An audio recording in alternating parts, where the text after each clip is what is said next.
নবী সাহাবা উত্তম হুজুরের অর্ডার দিলেন এই বিভক্ত বিস্তারগুলো একটি লেটে নিয়ে বসুন ইয়ে কি করে বস বসুন এই কি করে গান থাকবে বস বস থাকতে যাচ্ছে ওই ময়লা গলা দিমাতে ফেলে দিয়েছেন না যে মোটে ময়লা গলা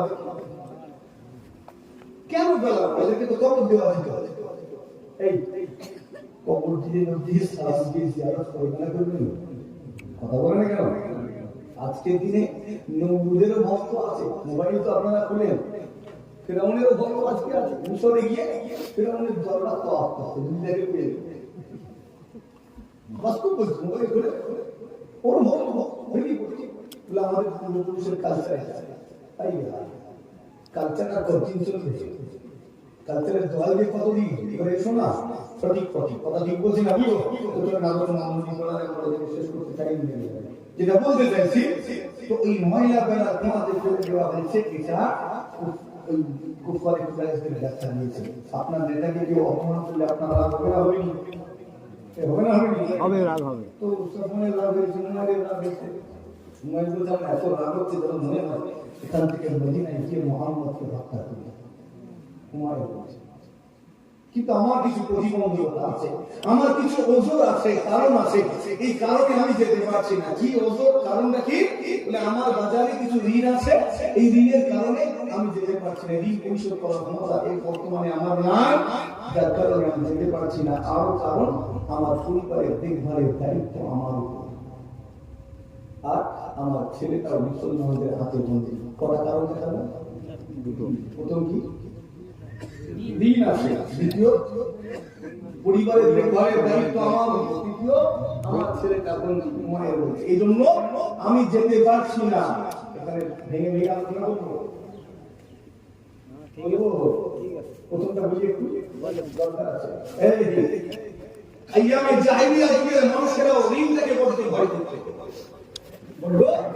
ভয় করতে তারা ঋণ রাখতে চাইতো না কেননা কারো কাছে ঋণ নেওয়া মানে তার কাছে আর এটা ওদের সেন্টিমেন্টাল লাগতো আত্মমর্যাদায় এরা ঋণটাকে পছন্দ করতো না বলতো কেটাও রাখতো আমার ঋণ না থাকে তাই উমায়ের বলছে ঋণ পরিশোধ করার ক্ষমতা আমার নেই এই জন্য আমি মক্কা ছাড়তে পারছি না এই মুহূর্তে মুসলমান আমরা ঋণটাকে ভয় করি নাকি আজকে না আমরা ভয় করি আমরা তো ঋণ নেওয়ার পরে পরিশোধ না করাটা বড় মনে করি কথা ঠিক না ঠিক ঋণ নেওয়ার পরে পরিশোধ না করা খরচ তো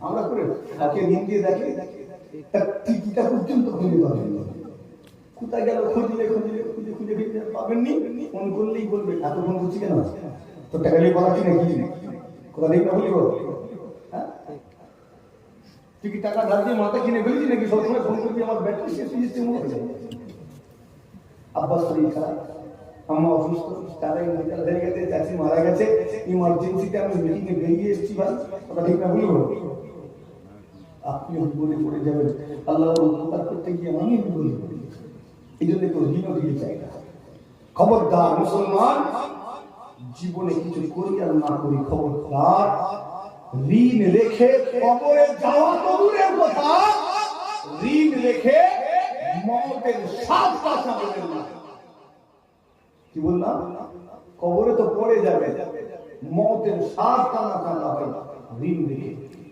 যদি ঋণ রেখে মওতের সাথ থেকে নেন মুশকিল আপনার জানাজা পড়ানো যাবে কি বললাম এই ঋণ থাকলে তার জানাজা পড়ানো যাবে না আমাদের বাড়ির ছেলে এগুলোকে যদি বলা হয় তোর আব্বা ঋণ আছে পরিশোধ কর নিজেই বলবে যে ঋণ করেছে তাকে জিজ্ঞাসা করবে কথা ঠিক না বলবো তার কাছে বলতেছি পুরো কাছে বিপদে পড়ে গেলেন তার কাছ থেকে হাজির করবো কি করে এমন ছেলে হয়ে আদর্শ সন্তান পিতার সম্পত্তির ভাগ নিতে পারো আর পিতার ঋণের বোঝাটা নিতে পারো তুমি কেমন ছেলে আর দুঃখের বিষয় আমরা আমাদের ছেলেগুলোকে তৈরিও করতে পারি কথা ঠিক না বলবো সেরকম আদর্শ সন্তান বানাতে পারিনি আপনার সন্তান থেকে আদর্শ সন্তান বানান আর কোনো বাপের উচিত নয় ঋণ রেখে কবরে যাওয়া ছেলের উপরে ঋণের বোঝা চাপিয়ে যাবেন না কথা ঠিক না বলবো এটা আমাদেরকে সতর্ক থাকতে হবে না একটু খেয়াল রাখতে হবে। আর সন্তানকে বলি, বাপ মায়ের সম্পত্তির ভাগ নিবার বেলা একটু টেনে ঘুরে আসে, ঋণের বোঝাটা কে নেবে? কে নেবে? বাপ মা ইন্তেকাল হয়ে গেলে তার আওলাদের উপরে প্রথম হক হচ্ছে যাও কাফন দাফন করো, তাকফীরিহি। এরপরে আমার নবী বললেন তার ঋণটাকে পরিশোধ করো। একবার জোরে হয় না সুবহানাল্লাহ। সম্পত্তির ভাগ 4 নম্বরে, কোন নম্বরে? 4 নম্বরে। দ্বিতীয় নম্বরে ঋণ পরিশোধ। আমার নবী সাল্লাল্লাহু আলাইহি ওয়াসাল্লামের জামানায় একটা ঘটনা ঘটল। একজন সাহাবা হুজুর ইন্তেকাল হয়ে গেলেন, আমার নবী তার জানাজা পড়াতে গেলেন। জানাজা সাহাবা হুজুর বললেন ইয়া রাসূলুল্লাহ ইন্তেকাল করেছে, আপনার সাহাবা জানাজা পড়াবে। তো পড়াতে গেলেন, জিজ্ঞেস করলেন এই আমার এই সাহাবার কোনো ঋণ নেই তো? খবর নিয়ে দেখা গেল ঋণ আছে। আল্লাহ নবী বললেন আমি জানাজা পড়াবো না, আগে ঋণটাকে পরিশোধ করো। জানাজার ময়দানে কি করে ঋণ পরিশোধ করবে? এই শুনে, আপনার এলাকায় কেউ ইন্তেকাল হয়ে গেলে তার লাশ সামনে রেখে ইমাম সাহেব চিৎকার করে করে এমনি এমনি বলেন না যে এই মাইয়িতের কোনো ঋণ থাকলে আপনারা যদি পারেন মাফ করে দেবেন, আর যদি মাফ করতে না পারেন উপযুক্ত প্রমাণ সহ তার একজন জিম্মাদার বানিয়ে দেবেন। হ্যাঁ, যে অমুক আওলাদ তার একজন জিম্মাদার হয়, যে অমুকের সঙ্গে দেখা করেন। কেন হয়? এই ঋণের বোঝাটা হালকা করে দেওয়া হয়, তার কাছ থেকে সরিয়ে নেওয়া হয়। একজন সাহাবা বলেন ইয়া রাসূলুল্লাহ এই মুহূর্তে তো দেওয়া মুশকিল, তবে আপনার এই সাহাবার ঋণের দায়িত্ব যদি আমার কাঁধে নিয়ে নিই আর অসুবিধা নেই তো? আমার নবী বললেন তুমি কি নিচ্ছ? সাহাবা বললেন ইয়া রাসূলুল্লাহ তাহলে আমি নিয়ে নিচ্ছি। আল্লাহ নবী তখন জানাজার নামাজের ইমামতি করেছিলেন। একবার জোরে হয় না সুবহানাল্লাহ। জানাজার নামাজ হয়ে গেছে, পরে যেই দিন দেখা হয়েছে ওই সাহাবার সঙ্গে, সবার আগে আমার নবী জিজ্ঞেস করতেন এই তুমি ঋণগুলো পরিশোধ করেছো? সাহাবা বললেন ইয়া রাসূলুল্লাহ আমি পরিশোধ করে দিয়েছি। একবার জোরে আস্তে করে তাহলে টোটাল এই আলোচনা শুনে যেটা বোঝা গেল, যত পারো ঋণ করে দাও। কথা নেই না? ওটা শুনছেন আপনারা? মাঝে মাঝে আমি বলবো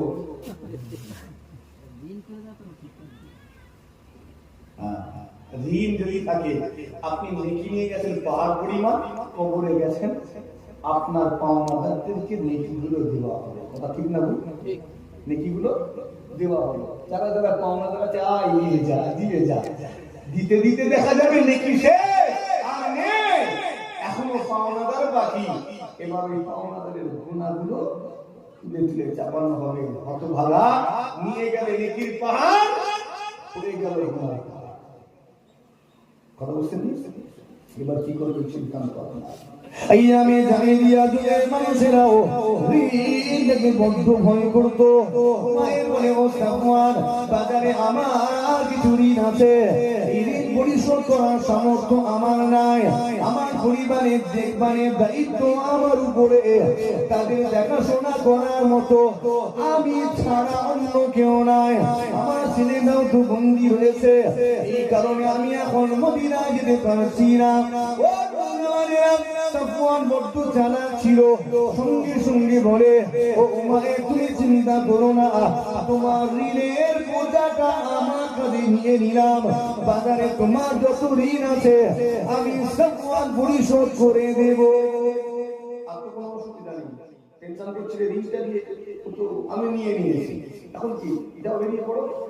ইও চালাক, বলছে তুমি নাই ঋণের বোঝাটা নিয়ে আমি চলে গেলে আমার পরিবার কে কে দেখবে? সুযোগ পেয়েছে, আমার পরিবারকে কে দেখবে? তো সাফওয়ান বলছে ঠিক আছে, তোমার পরিবারের দেখভালের দায়িত্ব আমার পরিবার যা পাবে তোমার পরিবারও একই জিনিস পাবে, কোনো তারতম্য করবো না। এবার তো রাজি। বলছে আমার ছেলেটা যে বলছি যে খেপা, ওটাই তো সুযোগ। সাফওয়ান বলছে ওটাই তো সুযোগ। ভাইকে সুযোগ কি করে হবে? তুই মদিনায় গেলে না, এই মদিনার মানুষগুলো তোকে আর সন্দেহ করবে না, সবাই বলবে ওই ছেলেকে ছাড়ানোর জন্য এসেছে, ছেলেকে ছাড়ানোর জন্য এসেছে। যাও রেডি হবে। উমাইর থেকে সবই তো হয়ে গেল, তাহলে ঠিক আছে যাবো, কিন্তু একটা সমস্যা কি, আমাদের এই আলোচনাটা গোপন রাখতে হবে, কাউকে বলতে পারবে না, কাউকে বলা যাবে না, গোপন রাখবে। তো সাফওয়ান বলছে ঠিক আছে, আমার তুমি ফিরে আসা পর্যন্ত এটা গোপন থাকবে, কাউকে বলবে না। এই আলোচনাগুলো কোথায় হচ্ছে? মক্কার জমিনে। মক্কাতে তো বলে কাবা বাইতুল্লাহ শরীফের নিকটে হাতিমে কাবা। হাতিমে কাবা বলতে কোন জায়গাটা বোঝায়? এই বেঁচে আছে সব আল্লাহ। আমি চিন্তা করছি কি বলবো, উত্তর দিন গেল। এই হাতিমে কাবা বলতে কোনটা, কোন জায়গাটা? কাবার হাতিম, এটা কাবারই অংশ। কোনটা? কাবা বাইতুল্লাহ শরীফ। আমরা একটা চৌকো ঘর দেখি না, চৌকো কালো ঘর, কাবা। আসলে কাবা এমন ছিল যেটা বর্তমানে আমরা কাবা দেখছি, কাবা বাইতুল্লাহ শরীফ থেকে এইরকম ছিল না, চৌকো কালো ঘর ছিল না, এটা বর্তমান রূপ। অতীতে এমন ছিল না। অতীতে কেমন ছিল? ওই যে হাতিমটা কাবা বাইতুল্লাহ শরীফের পাশে অর্ধবৃত্তাকার যে বাঁকানো একটা প্রাচীর আছে না, হ্যাঁ, অর্ধবৃত্তাকার যে প্রাচীরটা মুখ পর্যন্ত মার্বেলের গাঁথনি দিয়ে, যে ওইটা পুরোটাই ছিল একটা ঘর, পুরোটাই ছিল কাবার পুরনো রূপ, পুরোটা দেওয়ালটা ছিল। ওটা বর্তমান রূপে এটা দাঁড়িয়ে আছে। যখন কুরাইশরা সংস্কার করতে গেল, কাবা বাইতুল্লাহ শরীফের সংস্কার হবে, তো সংস্কার করতে গিয়ে না অর্থের সংকট দেখা দিল, অর্থের অভাব দেখা দিল। অর্থ অনেক আছে, টাকা অনেক আছে, কিন্তু সব টাকা তো লাগানো যাবে না, ঠিক না? বলবো সুদের মাল আছে, ঘুষের টাকা, পনের টাকা, জুয়ার টাকা, লটারি টাকা আছে না? নেই টাকা তো অনেক। মসজিদে সব দেওয়া যাবে? হ্যাঁ, দল পড়ে যাবে, জলসায় দেওয়া যাবে, মাদ্রাসায় দেওয়া যাবে। তো এখানে নিজের উপার্জনের খাঁটি মানটা নিতে হবে, আর ওটা আল্লাহর ঘর। সম্পদের কমি দেখা দিল এই হালাল সম্পদের। তখন তারা কি করলো? মিটিং দেখে বললো, এক কাজ কর, পুরো ওখান থেকে রাউন্ড দিয়ে ঘুরিয়ে আনতে অনেক খরচ, অনেক খরচ। অতটা আমাদের সামর্থ্য নাই। মাঝখান থেকে একটা যদি দেওয়াল তোলা যায়, তাহলে চৌকোর মধ্যে একটা ঘর হয়ে যাচ্ছে, আর সেটা বাইরে পড়ে থাকবে। আমরা বুক পর্যন্ত পাথরগুলো সাজিয়ে খুলে রাখবো, তাহলে জায়গাটা হেফাজত হবে। একবার জোরে হয় না সুবহানাল্লাহ।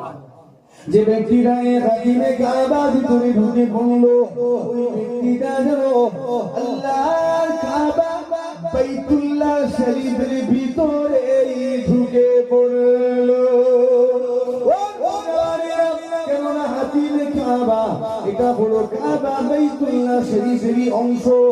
যে হাজি বান্দাটা এই হাতিমে কাবা ভিতরে প্রবেশ করে 2 রাকাত নামাজ আদায় করে নিল, ওই ব্যক্তিটা যেন আল্লাহর কাবা বাইতুল্লাহ শরীফের ভিতরে 2 রাকাত নামাজ আদায় করে নিল। সেই হাতিমে কাবাতে বসে বসে আলোচনা কমপ্লিট হয়ে গেল। সাফওয়ান বলে, ঠিক আছে, মদিনা থেকে ফিরে আসা পর্যন্ত আমি এই আলোচনাটা গোপন রাখবো, তুমি বেরিয়ে পড়ো। বেরিয়ে বললো, বাড়িতে গিয়ে তলোয়ারটা পেড়ে ভালো করে দা দিতে লাগে, সারা দিতে লাগে। তলোয়ারটা দা দেয়, শান দেয়, মনে মনে পরিকল্পনা করে, প্ল্যান করে কিভাবে আমার নবীর উপরে আঘাত করবে, কিভাবে আমার নবীকে হত্যা করবে।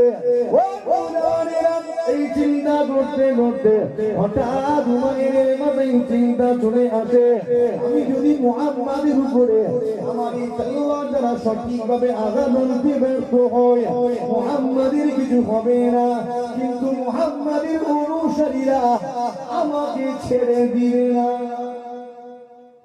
চালাতে পারবো না, আমার নবী কিছু হবে, কিন্তু পরক্ষণেই তো তাকে শেষ করে দেবে। চিন্তা করলো কিছু একটা করতে হবে যাতে ঠেকলেই শোনা হয়, ঠেকলেই শোনা যায়। তলোয়ারটাই 20 মাস আছে। এরা এতটা নিষ্ঠুর ছিল, যুদ্ধের ময়দানে যে তীরগুলো ছুটতো 20 মাস। কেননা সাধারণ তীর যদি মাথায় লাগে মরে যাবে, বুকে লাগলে মরে যাবে, পায়ে লাগলে মরবে, সাধারণ তীর লাগলে মরবে না, কিন্তু ওই তীরে যদি 20 নিশানা থাকে মারা যাবে।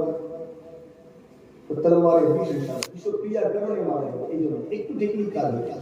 তলোয়ারটাতে ভালো করে বিষ মিশিয়ে নিয়ে এই বিষাক্ত তলোয়ার থেকে উমাইরের হাতে ধরে নিয়ে গলাতে ঝুলিয়ে নিল, বুকের উপরে তলোয়ারটা ঝুলতে লেগেছে, উঠে ফিরে সাওয়ার হলো, কোথায় যাবে মদিনায় আমার নবীকে হত্যা করার জন্য। ও নবীরা জিজ্ঞাসা রেখে দিল, উঠে ফিরে সাওয়ার হয়ে মায়ের মদিনায় পৌঁছে গেল। অনেকটা পথ, অনেক আলোচনা সরকার দিলাম, মদিনায় পৌঁছে গিয়ে একেবারে মসজিদুন নববী শরীফের সম্মুখে ফাঁকা জায়গাটাতে উটটাকে বসাতে লেগেছে। উমারের যখন তার উটটাকে বসাতে লেগেছে, মোটা অবস্থায় মসজিদুন নববী শরীফের ভিতর থেকে হযরত ওমর বিন খাত্তাব রাদিয়াল্লাহু তাআলা আনহুর নজরটা পড়ে গিয়েছে।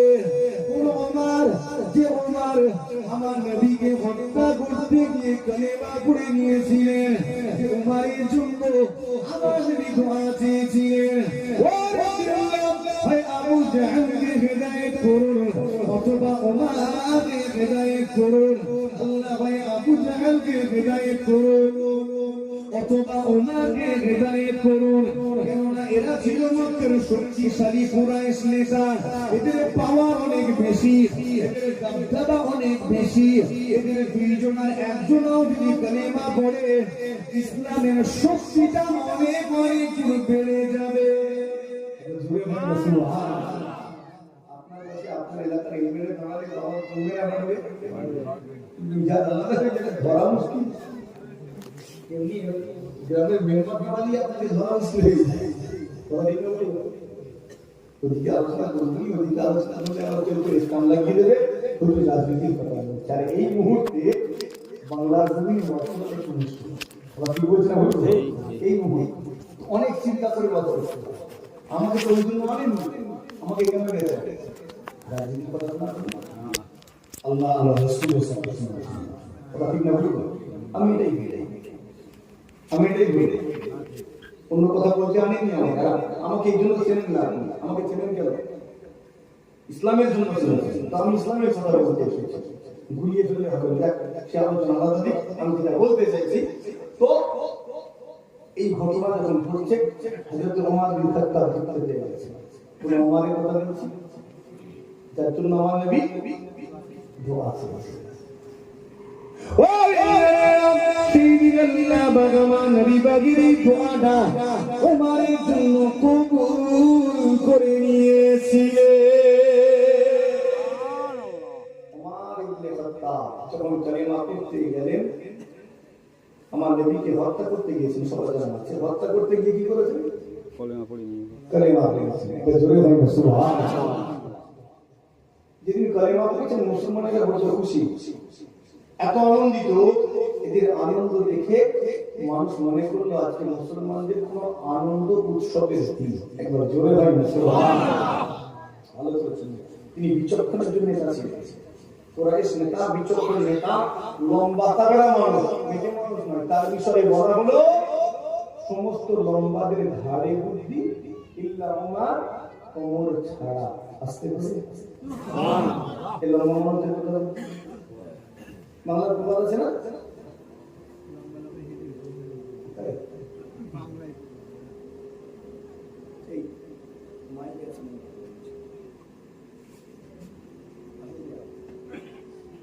লম্বাদের হাতে বাংলায় প্রবাদ আমাদের এলাকায় লম্বাদের ঘাড়ে বুদ্ধি বেটে দে বুঝিয়ে ফেলেছি। তো আসলে অনেকদিন এসব প্রবাদগুলো শোনা হয় না, তো এগুলো হয়ে যায়। লম্বাদের ঘাড়ে বুদ্ধি আর বেটে মানুষকে বেটে মানুষের হাত হচ্ছে কিন্তু আমিও বেটে, আমি লম্বা না। আপনি লম্বা মনে করছেন, আমার থেকে লম্বা আছে, তাদেরকে সাথে আমি বেটে দেবো, তাই না? চলেন। আচ্ছা, বুদ্ধি কি ঘাড়ে থাকে? মাথায়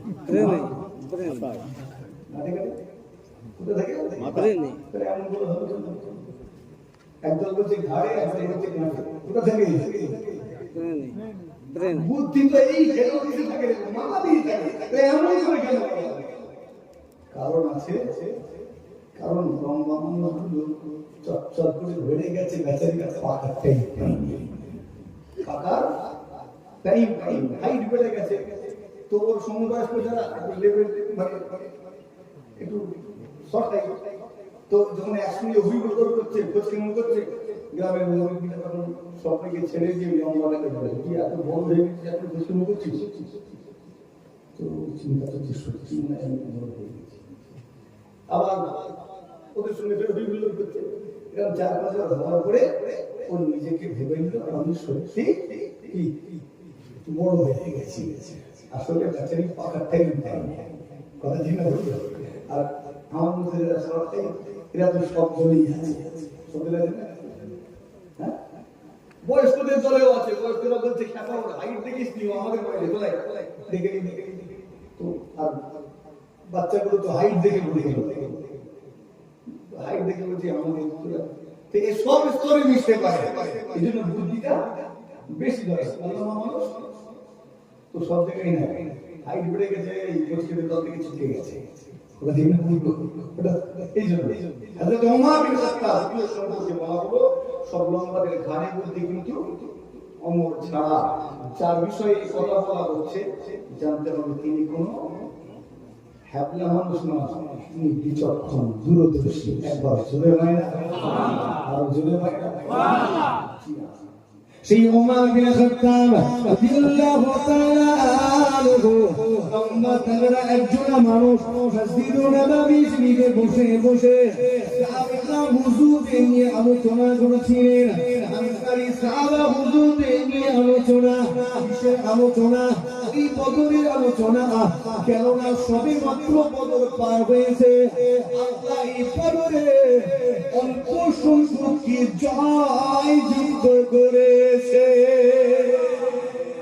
সবে যখন বদর পার হয়েছে বদরেরই আলোচনা হলো এই বিষয়টা ফাইনাল হয়ে গেলে সেই দিনই সব আলোচনা শেষ হয়ে যায় না তারপরে 15-20 দিন 25-30 দিন ধরে আলোচনা চলে আলোচনা বেশ চলে না আলোচনা থাকে আর বদরের আলোচনা 2025 সালেও বেশ কমেনি এখনো চলছে একবার জোরে হয় না কি আমরা যুদ্ধ চলবে কেননা ওটা ইসলামের প্রথম যুদ্ধ আর একবার জোরে হয় না বদরের ময়দানে যারা সাহায্য করেছিলেন তাদের পুরস্কার যারা অংশগ্রহণ করেছিলেন তাদের পুরস্কার ফজিলা তাদের গুরুত্ব সম্পর্কে ওয়াজ নসিহত করেছিলেন হঠাৎ করে নজর পড়ে গেল গ্রামা দেখতে লেগেছেন মসজিদ নববী শরীফের সামনে এই ফাঁকা জায়গাটায় উমাইর তার উটটাকে বসাতে লেগেছে নজর পড়ার সাথে সাথে ওমর বিন খাত্তাব রাদিয়াল্লাহু তাআলা আপনারে উঠে বললেন সঙ্গে সঙ্গে দৌড়ানো শুরু করে দিলেন ছুটে ছুটে ছুটে ছুটে উমাইরের দিকে যান চিৎকার করে করে বলেন ওরে আল্লাহ দুশমন উমাইর মদিনায় কেন এসেছিস ওরে আল্লাহ দুশমন উমাইর মদিনায় কি মতলবে এসেছিস আমার চিৎকার করতে করতে ছুটে ছুটে ছুটে ছুটে গিয়ে উমাইরের গলাতে ঝুলতে থাকা তলোয়ার দিয়ে তার গলাতে চেপে ধরলে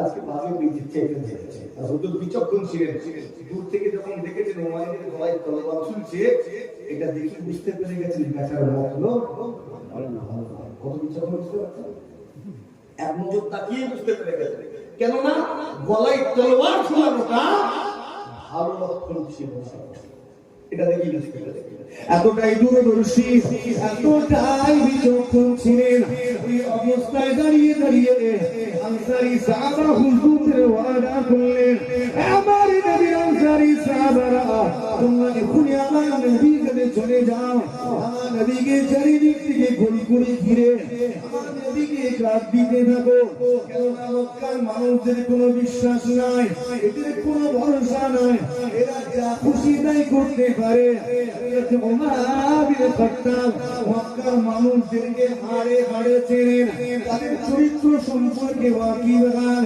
তিনি আশঙ্কা করলেন এটা মক্কার মানুষদের একটা চাল হতে পারে সামনে দরজা দিয়ে উমাইরকে পাঠিয়েছে পেছনে দরজা দিয়ে এতক্ষণে হয়তো আমার নবীর কাছে পৌঁছে গিয়েছে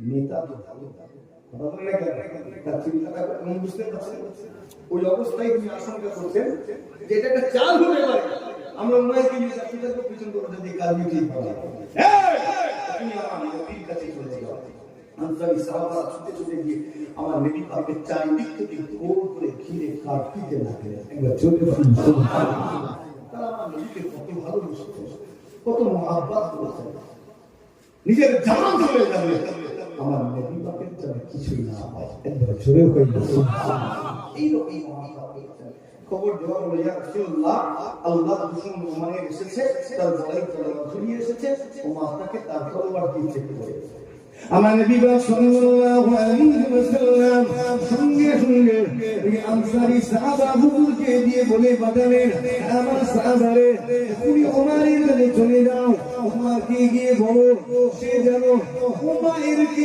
এখনি আমার সম্মুখে পেশ করে দাও ওমরকে আমার সামনে পেশ করে বলো এটা ওমর বিন খাত্তাব তারা মানুষ লম্বা মানুষ একদম চেপে কাবু করে নিয়ে এসেছে লড়তে দেখতে জড়ো করে নিয়েছে কথা বুঝছেন দিয়েছে একদম আমার নবী সাল্লাল্লাহু আলাইহি ওয়াসাল্লামের সম্মুখে পেশ করেছে তো এত মজবুত করে ধরেছে তো নড়ার ক্ষমতা নেই আমার নবী পাক এটা থেকে সহ্য করতে পারলেন না ওমরের কষ্ট হচ্ছে না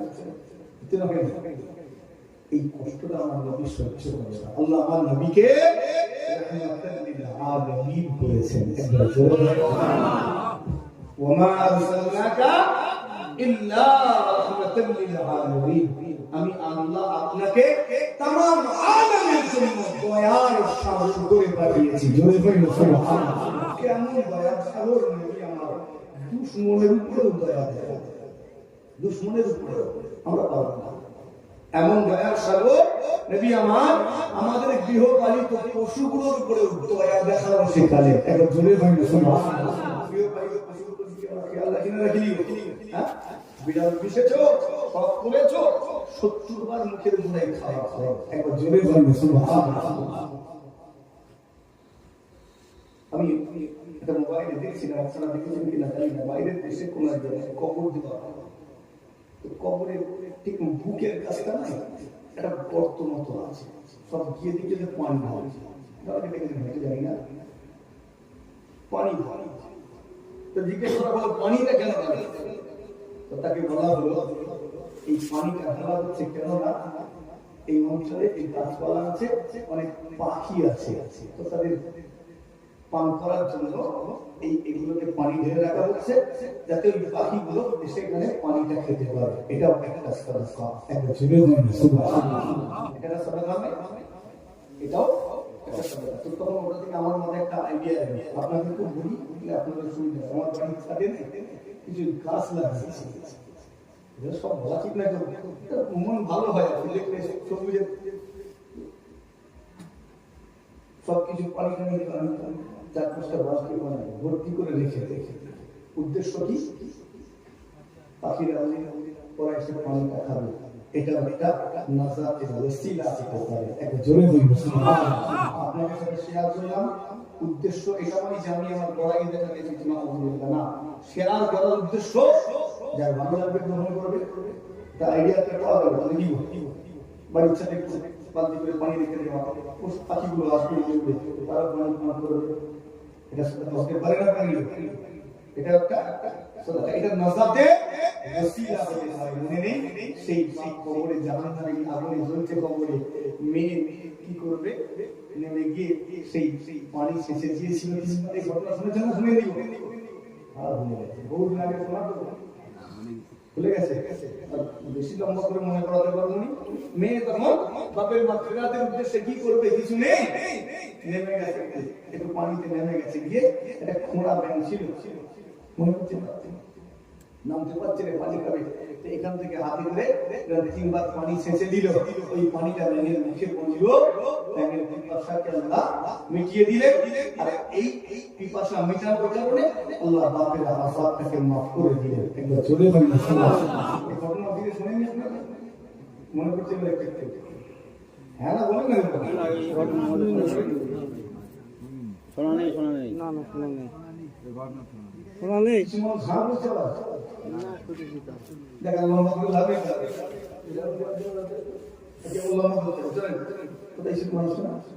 তো তো আমার নবী এমন দয়ার নবী শিখিয়ে দিলেন পশুগুলোর উপরে দয়া দেখানো এমনকি যে পশুটাকে কুরবানি করবো সেই কুরবানি করার ওই পশুটার উপরে আমার নবী দয়া দেখালেন একবার জোরে জবাব করবো যখন উপায় আছে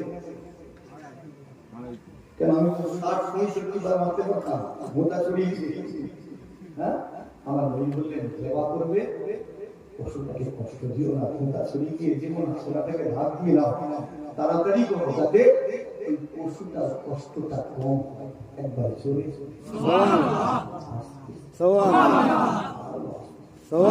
মুসলমানের জনেরা ও নওজওয়ানেরা যুবকেরা আমরা তোমার সংক্ষেপ করতে যাই জিহাদ রেখে দিয়ে আমার নবী সাল্লাল্লাহু আলাইহি ওয়াসাল্লাম এবারে হযরত ওমর বিন খাত্তাব রাদিয়াল্লাহু তাআলা আনহু বলছেন ওমর একটু ছেড়ে দাও আমার উমাইরকে ছেড়ে দাও হযরত ওমর বিন খাত্তাব কিছু করার নাই আমার নবী বলেছেন ছেড়ে দিতে তিনি বাধ্য ছেড়ে দিয়েছেন কিন্তু তখনও রেডি রয়েছেন এবারে আমার নবী বললেন ওমর তুমি একটু পিছিয়ে যাও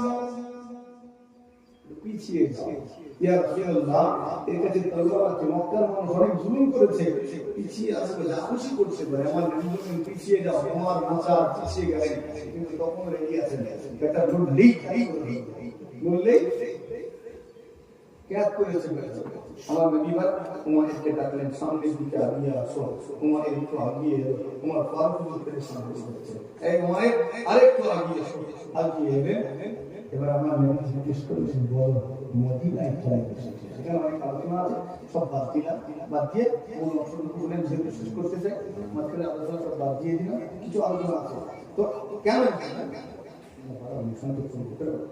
মেহনত বহুত খারাপ এই মাসুকে অনেক খারাপ বাদ দিও না ভাইয়া বাদ দিও তো যাই হোক তো এই উমার কেন এসেছে উমার তখন বলে এই মুহাম্মদ আমি এসেছি আমার ছেলে ওয়াহাব বন্দী আছে আমার ছেলেটাকে ছাড়ানোর জন্য এসেছি আমার ছেলেটাকে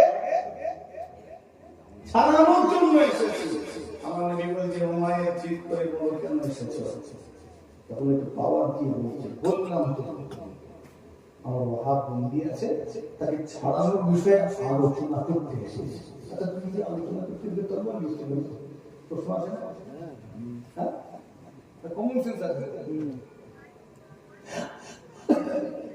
আমার নবী পাক সাল্লাল্লাহু আলাইহি ওয়াসাল্লাম সঙ্গে সঙ্গে কি বলেছিলেন ও উমায়ের তুমি কি মনে করেছো আমি রাসূলুল্লাহ কিছু জানি না আমি রাসূলুল্লাহ আমার কিছু জানা নাই ও উমায়ের আজকে দিনে মদিনা শুনিলে তুমি তোমার ওয়াহাবকে ছাড়ানোর জন্য আসোনি বরং তুমি মদিনায় এসেছো আমি রাসূলুল্লাহ আমাকে হত্যা করার জন্য ও উমায়ের তুমি আর সাফওয়ান হাতিমে কাবাতে বসে বসে দুইজনে আলোচনা করছিলে দুইজনে গল্প করছিলে তোমাদের নেতা গুলোকে আমি বদরের ময়দানে নোংরা বেলার খোয়াটাতে নিক্ষেপ করেছি তোমার রাগ হয়েছে তুমি আমাকে হত্যা করতে চাও সেই জন্য তোমার ঋণের বোঝা এবং তোমার পরিবারের দেখভালের দায়িত্বটা সাফওয়ানের কাঁধে এই সবচেয়ে চাপিয়ে দিয়েছো যে তুমি মদিনার জমিনে এসে আমি রাসূলুল্লাহ আমাকে হত্যা করবে আমার নবী সাল্লাল্লাহু আলাইহি ওয়াসাল্লাম পুরো ঘটনাটা হুবহু বর্ণনা করে দিলেন সেই দিনে আমার নবী সাল্লাল্লাহু আলাইহি ওয়াসাল্লামের সমস্ত কিছু প্রকাশ করে দেওয়ার কারণে উমারের সঙ্গে সঙ্গে চোখের পানি ছেড়ে দিয়েছে চোখের পানি ছেড়ে দিয়ে আমার নবী পাকের কদম মোবারকে লুটিয়ে পড়ে যায় সঙ্গে সঙ্গে শাহাদাতের বাণী পাঠ করে উমায়ের কালিমায়ে শাহাদাত পাঠ করেন আশহাদু আল্লা ইলাহা ইল্লাল্লাহ ওয়া আশহাদু আন্না মুহাম্মাদান আবদুহু ওয়া রাসূলুহু উমায়ের শাহাদাত ডাক দেয়, আমি সাক্ষ্য দিচ্ছি আল্লাহ ছাড়া কোনো ইলাহা নাই, আল্লাহ ছাড়া কোনো ইলাহা নাই। আমি আরো সাক্ষ্য দিচ্ছি মুহাম্মদ আল্লাহ পাকের বান্দা এবং তার রাসূল। আপনার কি মনে হয় সব সত্য প্রকাশ হয়ে গেছে? ভয়ে ভয়ে বলে মনে হয়েছে যান বাঁচানোর জন্য, তাই তো নাকি? হ্যাঁ, এই যান বাঁচানোর জন্য মক্কার মানুষের একটা একাতে কি মার্কা একাতে আমার ঝাড় কেটে কথা বলে না, কিছু কিছু ঝাড় কেটে যতই যাই করে ফ্রেশ হয়ে যাবে, আবার বিসাইজ করবে এর ঘুরে এইভাবেই আছেন নেই।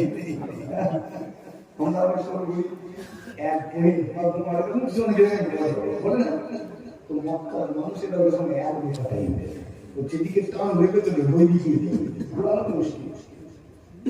সত্য প্রকাশ হয়ে গেছে, জানতে চাই পায়ে পড়ে ক্ষমা চাইবে, কিন্তু নিজের খোদাকে বলবে না, নিজের দিন ছেড়ে আসবে কথা দিতে বলবো। হ্যাঁ, ও ওর মালিককে বলবে। তারপরে আজকে নিজের ঘরে বসে ইসলাম কবুল করলো কেন? কেন আল্লাহ বুঝতে পেরে গেছে এই মুহাম্মাদের সঙ্গে ডাইরেক্ট আল্লাহর যোগাযোগ আছে। একবারে সুবহানাল্লাহ,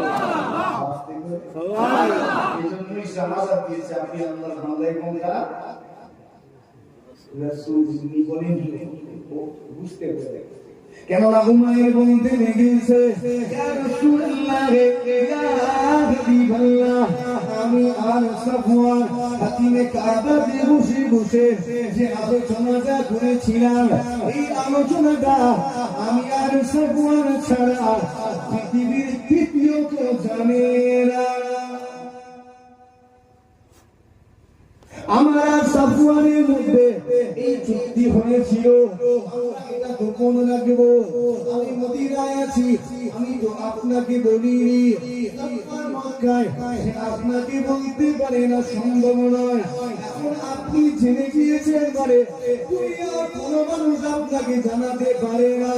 আমি নিশ্চিত ওই কাবা বাইতুল্লাহ শরীফের মালিক আপনার আল্লাহ আপনাকে জানিয়ে দিয়েছে।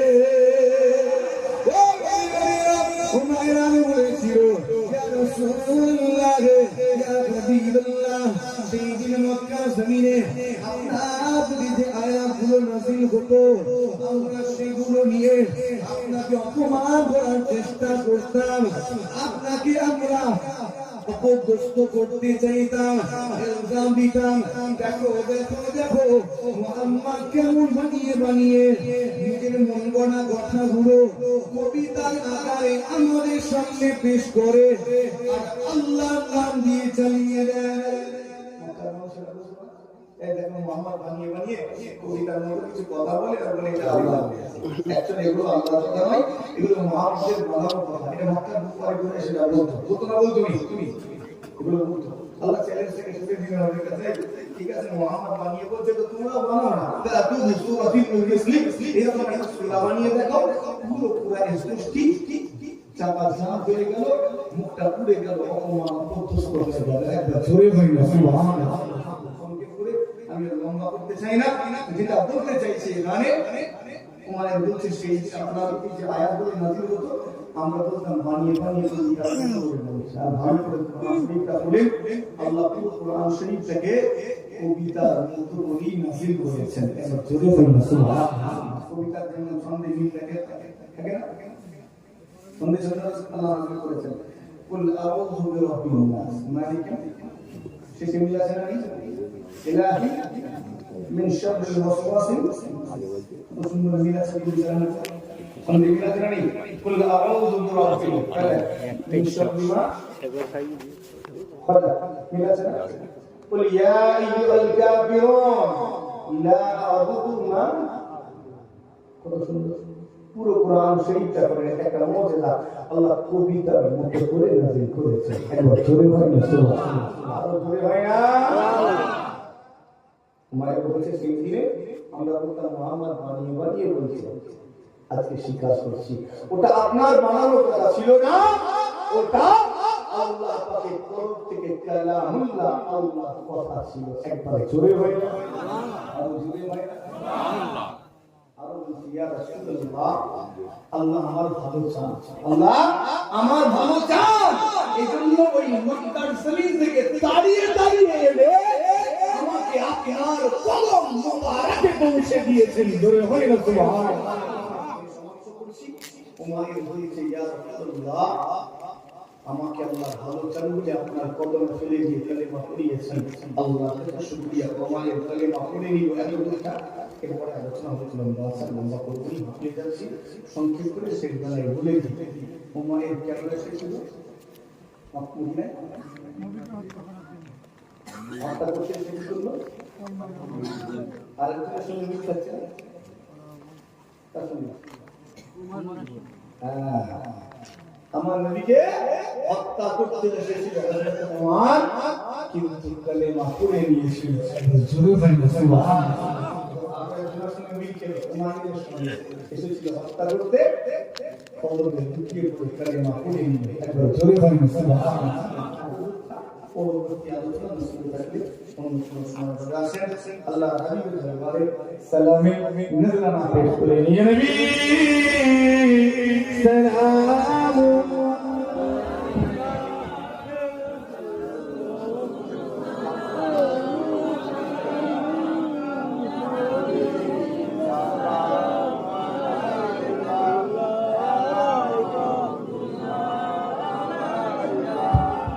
মাশাআল্লাহ।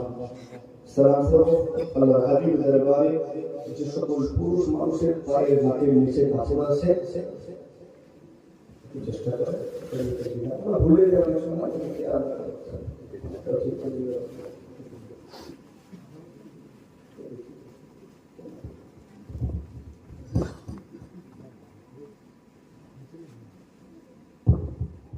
একটু আওয়াজ দেখি। নারে তাকবীর, নারে তাকবীর।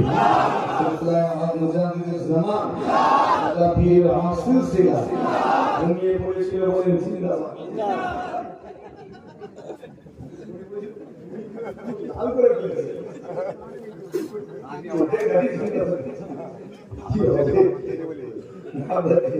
সালাম নজরানা পেশ ইয়া নবী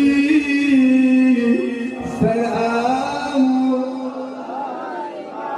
ইয়া রাসূল সালাম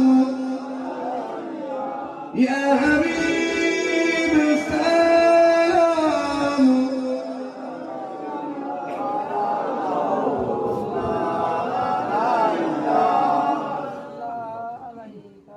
করোনা তো আওয়াজ শুনে না কি হলো? আওয়াজ ঠিক আছে? طلع البدر علينا من ثنياته ودائي وجب الشكر علينا مدى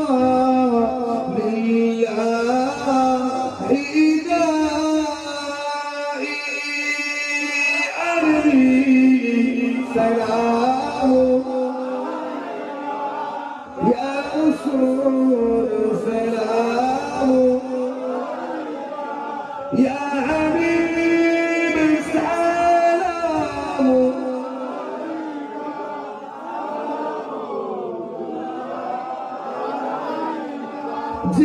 جبرائيل بيلي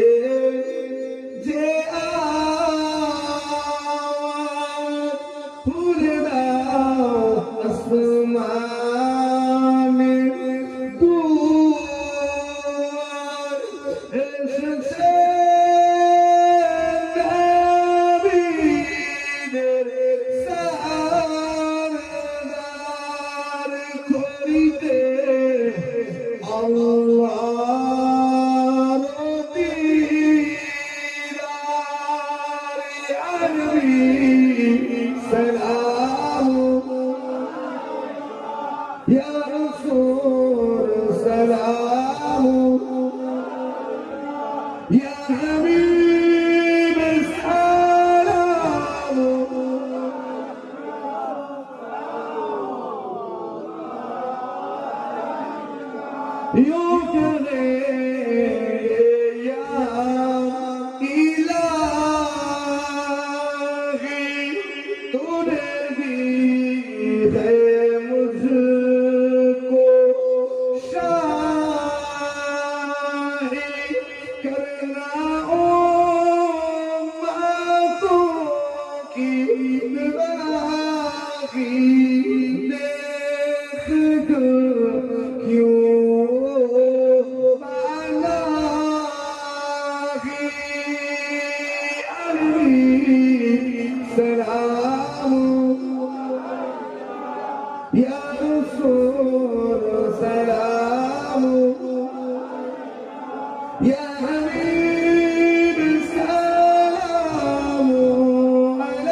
كشف الدجى بجماله حسنت جميع خصاله صلوا عليه وآله شكر بلغ العلا بكماله كشف الدجى بجماله حسنت جميع خصاله صلوا عليه وآله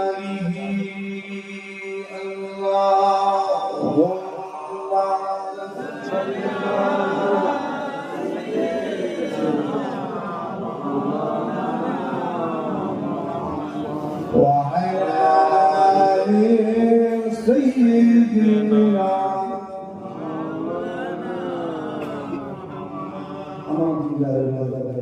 الله ولا मोमिन मुसलमान भाईजानेरा আমার মুরব্বিয়ানেরা জওয়ান যুবকেরা পর্দার অন্তরালে মা ও বোনেরা আলোচনা সমাপ্ত করছি সবচেয়ে খেয়াল রাখতে হবে খেয়াল রাখতে হবে সবাই আসা আমি চাই তোমরা থেকে কোথায় এসেছি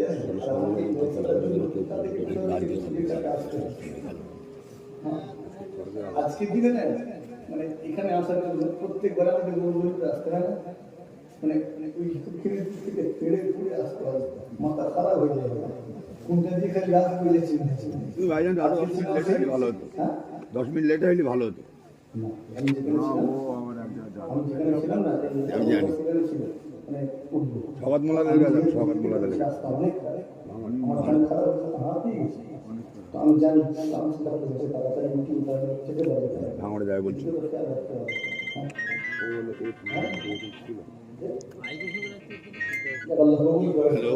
এই আপনাদের সব লাভ করছে নাকি